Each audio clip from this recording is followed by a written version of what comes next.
कभी सोचा है कि एक बहुत बड़ी इमारत या किसी पेचीदा मशीन का जो ब्लूप्रिंट होता है, उसे हर कोई कैसे समझ लेता है, चाहे वो दुनिया के किसी भी कोने में हो? इसका जवाब छिपा है तकनीकी अक्षरांकन में। ये सिर्फ खूबसूरत लिखावट नहीं है, बल्कि ये तो इंजीनियरिंग की यूनिवर्सल लैंग्वेज है। तो सवाल ये उठता है कि हम अपनी रोजमर्रा की हैंडराइटिंग का इस्तेमाल क्यों नहीं कर सकते हैं, है ना? मतलब तकनीकी ड्राइंग में अक्षरों को इतनी मेहनत से क्यों बनाया जाता है? आखिर इसकी इतनी अहमियत क्यों है? देखिए, इसका जवाब इन 3 बातों में है: क्लैरिटी, प्रिसिजन और स्टैंडर्डाइजेशन। हमारी आपकी लिखावट को लोग अलग अलग तरीके से पढ़ सकते हैं, लेकिन टेक्निकल लेटरिंग ये पक्का करती है कि हर कोई हर जगह ड्राइंग को बिल्कुल एक ही तरह से समझे। जरा सोचिए, किसी पुल या हवाई जहाज के डिजाइन में एक छोटी सी गलतफहमी कितनी खतरनाक हो सकती है। बस इसीलिए ये इतना जरूरी है। तो चलिए इस आर्ट के पीछे की साइंस को समझते हैं। ये जानकर शायद हैरानी हो कि टेक्निकल लेटरिंग सिर्फ साफ सुथरी लिखाई नहीं है, ये तो पूरी तरह से गणित पर आधारित है। जी हाँ, हर एक अक्षर एक सटीक अनुपात को फॉलो करता है। इस पूरे सिस्टम की जो नींव है वो है लेटरिंग रेशियो। ये एक सीधा सा नियम है जो हर अक्षर की ऊंचाई और चौड़ाई के बीच एक फिक्स रिश्ता बना देता है। इससे होता यह है कि ड्राइंग पर लिखा हर अक्षर एक जैसा दिखता है, जिससे उसे पढ़ना बहुत आसान हो जाता है। सबसे आम रेशियो में से एक है 7:5। इसका मतलब बहुत सिंपल है। अगर एक अक्षर 7 मिलीमीटर ऊंचा है तो वो 5 मिलीमीटर चौड़ा होगा। बस यही छोटा सा गणित का नियम टेक्निकल लेटरिंग में एकरूपता और स्पष्टता की नींव है। ये एक तरह का डिजाइन कोड है जिसे हर अक्षर को फॉलो करना ही पड़ता है।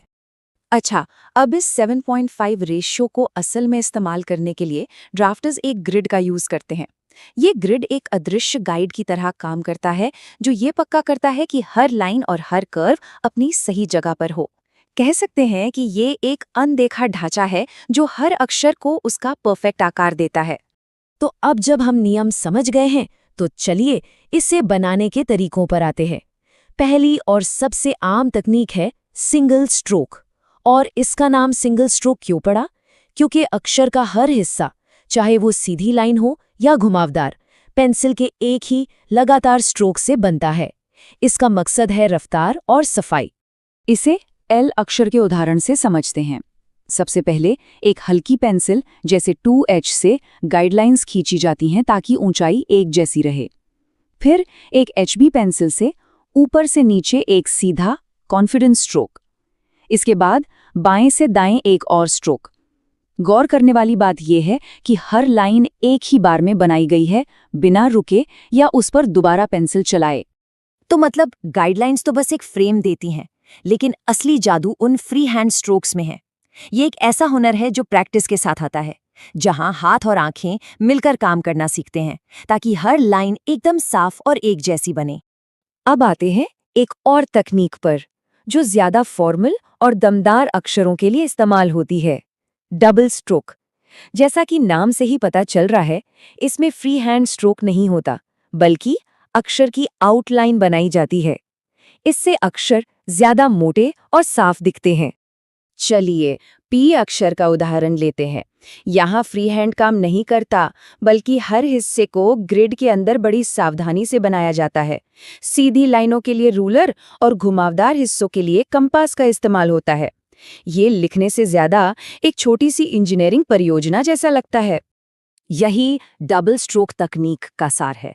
ये बहाव के बारे में नहीं है, ये निर्माण के बारे में है।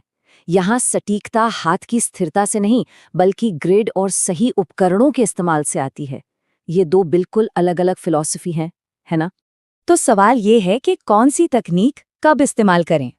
देखिए, सिंगल स्ट्रोक तेज और एफिशिएंट है। ये फटाफट नोट्स या स्केच पर डायमेंशन लिखने के लिए परफेक्ट है।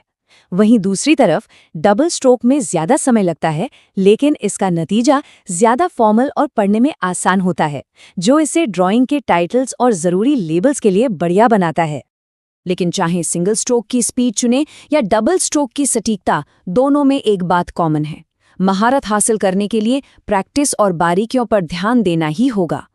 आखिरी लक्ष्य हमेशा एक ही होता है, ऐसी लिखाई जो पूरी तरह से साफ हो और जिसे समझने में कोई गलती ना हो।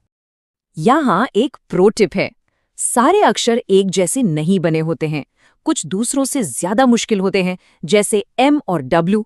ये अक्सर 7.5 के नियम को तोड़ते हैं और थोड़े चौड़े बनते हैं। R और S जैसे अक्षरों के कर्व्स को सही बनाने में समय लगता है। अगर इस स्किल को बेहतर बनाना है तो इन मुश्किल अक्षरों पर खास ध्यान देना चाहिए। और आखिर में बात घूम फिरकर एक ही चीज पर आती है, प्रैक्टिस। ये सिर्फ नियमों को रटने के बारे में नहीं है, बल्कि हाथ में एक तरह की मसल मेमोरी बनाने के बारे में है, ताकि हर स्ट्रोक नेचुरल और एक जैसा लगे। जैसा कहा जाता है, प्रैक्टिस ही सटीकता की कुंजी है। और चलिए इस आखिरी सवाल पर सोचते हैं। आज के डिजिटल ज़माने में जहां कैड सॉफ्टवेयर एक क्लिक में परफेक्ट अक्षर बना सकता है, क्या हाथ से लेटरिंग सीखने का कोई फ़ायदा है? ये एक बड़ा सवाल है जो हमें याद दिलाता है कि हर डिजिटल टूल के पीछे एक बुनियादी इंसानी हुनर होता है। इस पर सोचने वाली बात है ना कि हाथ की ये कला आज भी क्यों मायने रखती है।